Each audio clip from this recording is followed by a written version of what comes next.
Did you realize that the way you rest your head tonight could decide more than whether you wake refreshed? It could shape whether you wake at all?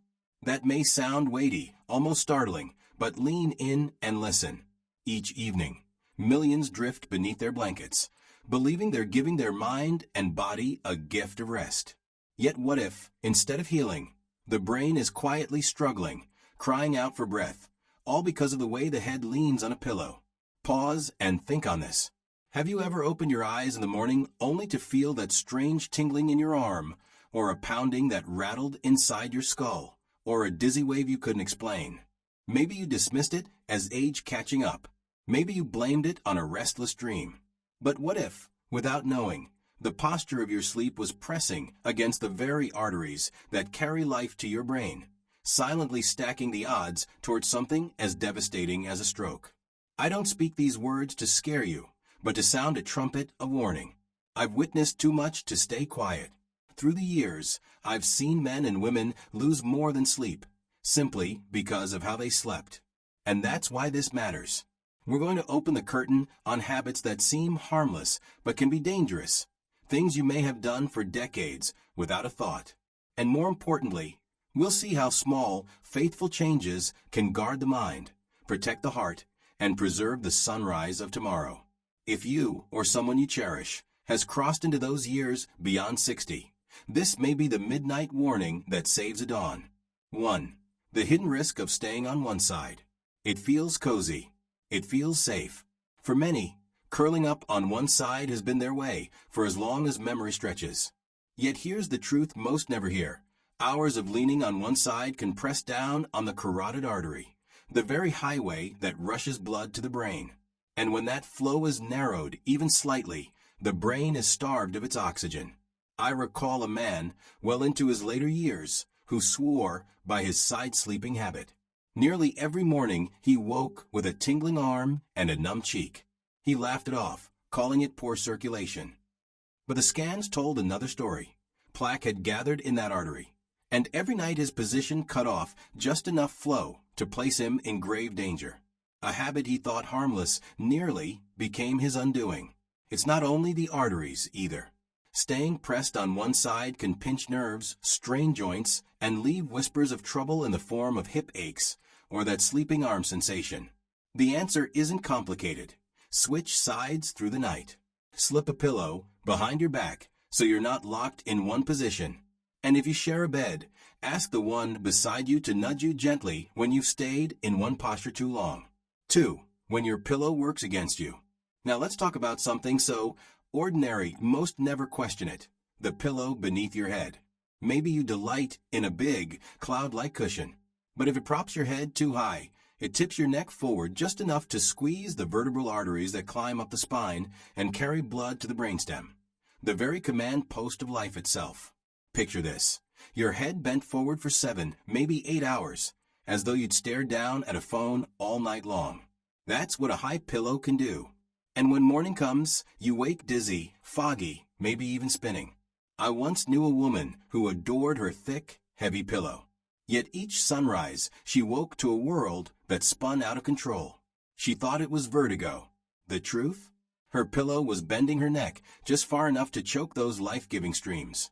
The day she laid her head on a lower balance pillow, keeping her head in line with her spine, was the day the spinning began to fade. Here's a simple test. Lie flat on your back. If your nose doesn't line up with your chest bone, but your chin points down toward your chest, your pillow's too high. Choose one that supports the natural curve of your neck without forcing it forward. Remember, a garden hose may still run water when it's bent, but not with the flow it was made for. 3. The fetal position's hidden risks. We all know the pose. Knees pulled tight, chin tucked down, body curled into a ball like you're folding away from the world. It's the fetal position. It may whisper comfort, even the faint memory of being secure, but it quietly steals more than it gives. Tucked in so tightly, you squeeze your chest, shrinking the room your lungs need to draw in oxygen. Less oxygen in the lungs means less oxygen carried in the blood, and less oxygen in the blood means less life feeding your brain. I once met a woman who had made this posture her ritual for years. Each morning she awoke with numb fingers and a spinning world. She tried water, diet changes. Nothing made a difference. But the day she opened her body's posture, flatter pillow, a small cushion between her knees to straighten her spine, the numbness began to retreat, and the spinning eased. That tingling, that pins and needles feeling in your hands or feet. Sometimes it's more than lying funny. That curled posture can pinch nerves and choke blood flow. If you choose the side position, let your knees bend gently instead of locking them tight. Use a pillow behind your back for balance, and keep your head in line with your spine. You don't have to rest stiff as a soldier, just open enough to let your lungs draw breath, your blood flow free, and your brain be nourished with life. 4. The risk of sleeping on your stomach. Some people insist it helps. It eases my back, they'll say. It stops my snoring. Yet sleeping face down carries a cost, especially for your heart, your lungs, and the brain that depends on them. Hours of lying with the head turned sideways can press against the carotid artery, narrowing the main channel that sends blood to the mind. I knew a man in his 60s who spent decades this way. He thought it harmless, until mornings brought chest tightness and a heavy fog over his thoughts. The twist of his neck, the weight on his chest, had quietly lowered his oxygen each night. It's not just the arteries. Pressing face down restricts the chest, limiting each breath. And less oxygen in the blood means less oxygen in the brain. For someone already carrying high blood pressure or stiff arteries, that risk rises even higher. If you must rest this way, slide a thin pillow beneath your hips and keep your head low on a flat pillow, or none at all. But better still, train yourself toward the back or side. It may take patience, but your body will thank you with clearer mornings and stronger days. 5. The trap of sleeping under the covers. On a cold night, pulling the blanket over your head feels comforting. But hidden beneath the warmth, you're breathing the same air again and again, recycling carbon dioxide, starving your body of oxygen. It's like sealing yourself in a tiny greenhouse, but one your brain can't live in. I once spoke with a man who did this every winter. It helped him fall asleep, but each morning he woke groggy and heavy-headed. We tested the air under his blanket, and sure enough, CO2 was far higher than the air in the room. His brain had struggled through the night on diminished oxygen. Low oxygen thickens blood, slows circulation, raises the chance of clots. Pair that with high CO2, and your sleep quality erodes. Headaches, morning confusion, those are warning bells. Instead, layer blankets. Keep your face in the open air. Try a breathable wool cover or a heated mattress pad. Warmth matters, yes, but oxygen matters more. And your brain will always choose breath over comfort. 6. The recliner risk. Picture it, late night movie, feet up, television humming softly. And before you know it, you're asleep in the recliner. You call it a nap, but if night after night you spend your rest there, danger is quietly building. When your legs rest below your heart for hours, gravity pulls blood downward. Circulation slows. Clots find a place to form. I knew a man, well into his 70s, who made that chair his bed because of back pain. For a while it felt better than lying flat. Months later, his legs swelled, and breathing grew shallow. A clot had formed in his calf, slipped into his lungs, and nearly ended his life. Even if you feel fine, less blood returns to the heart, less oxygen reaches the brain. That's a silent doorway to stroke. If you must nap there, elevate your feet, flex your ankles, keep the blood moving.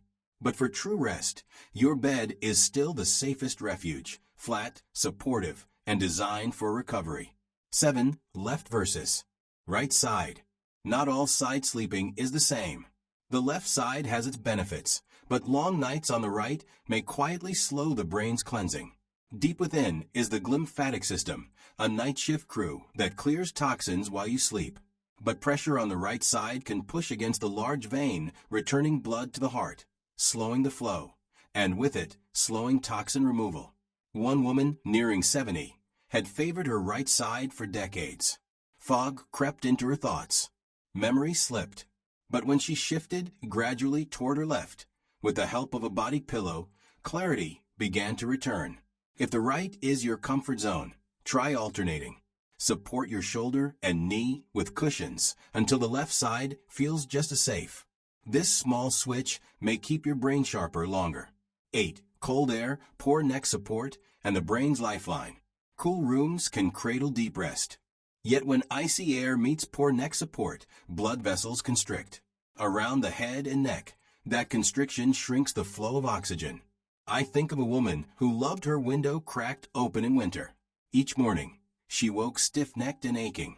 By warming her room just a little and resting her neck on a pillow that held its natural curve, mornings grew brighter. So strike a balance. Keep the room cool, but not frigid, around 65 degrees Fahrenheit, 18 degrees Celsius. If you chill easily, wrap lightly.